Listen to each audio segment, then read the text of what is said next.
After the abolition of slavery at the end of the 18th century, a naval base was established in Sierra Leone to serve as a settlement for freed slaves. This place was called the Province of Freedom, which later became Freetown.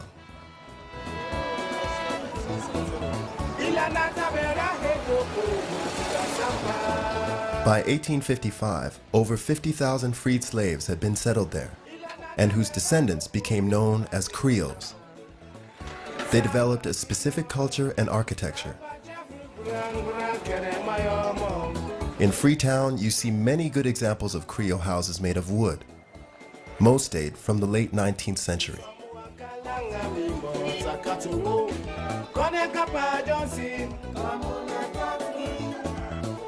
There is also the language.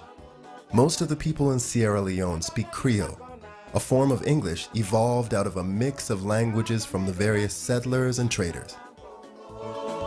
Sierra Leoneans will be thrilled to hear a visitor using some basic Creole words. So, here are some examples. Howdy, buddy. How are you? Well, I'm fine.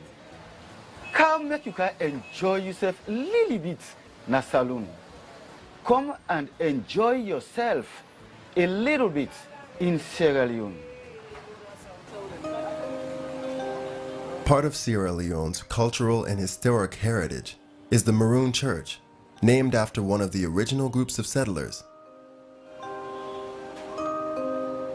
The church was built about 1820, making it one of Freetown's oldest. It's just 2 blocks away from the famous and notorious cotton tree. This tree is older than the city itself.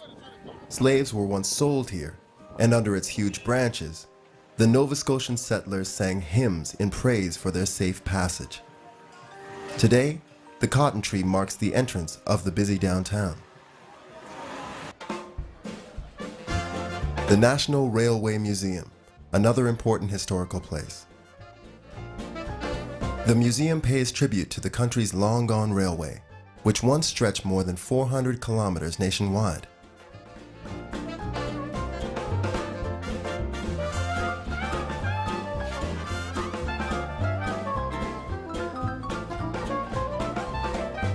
A short tour through these restored train engines and cars is very interesting.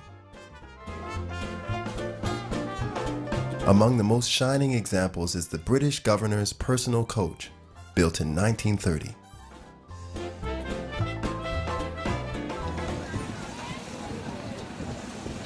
Apart from historic sites, Freetown has an interesting and varied choice of things to see and do, such as a shopping tour of the big market.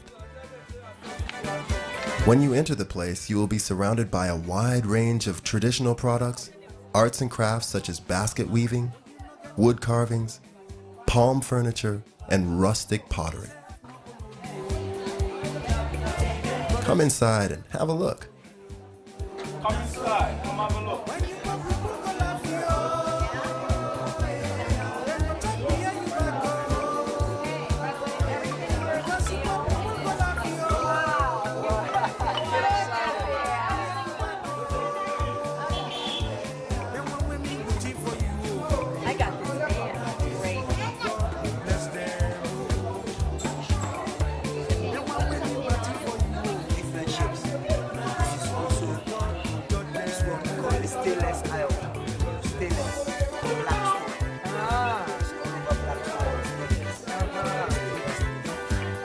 One of the most desirable of Sierra Leone's handicrafts is its homemade cloth.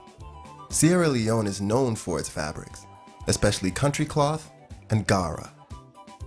Gara is a thin cotton material which is tie-dyed or batik printed, usually with bright synthetic colors, which makes for cheerful curtains, sheets, and outfits.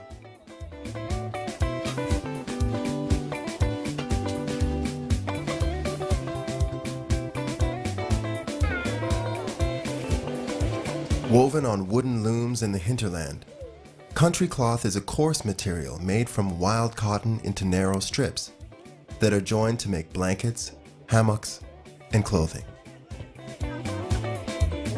Apropos clothing, walking through Freetown, you will find many fashion shops with interesting designs.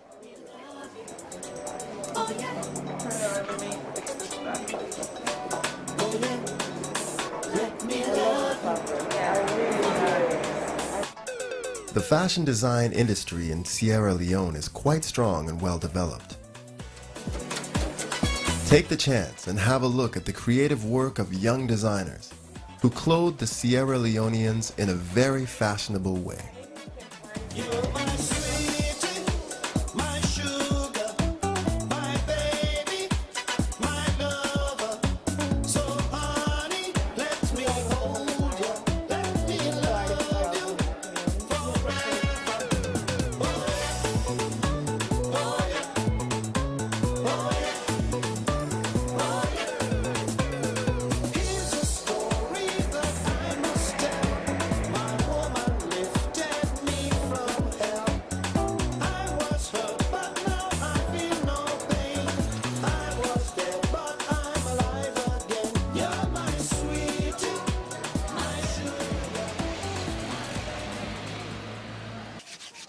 In spite of Western influence, traditional norms and customs still dominate.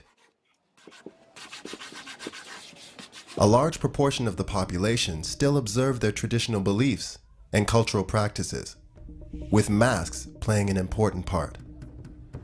Like this mask, it represents for the fishermen on the beach, anywhere they fishing in this country. They have a mask. At times when they want to fish in, that mark will go and show them the particular place where they will go and catch so many fish for that day. Masks are a major feature of many ceremonies,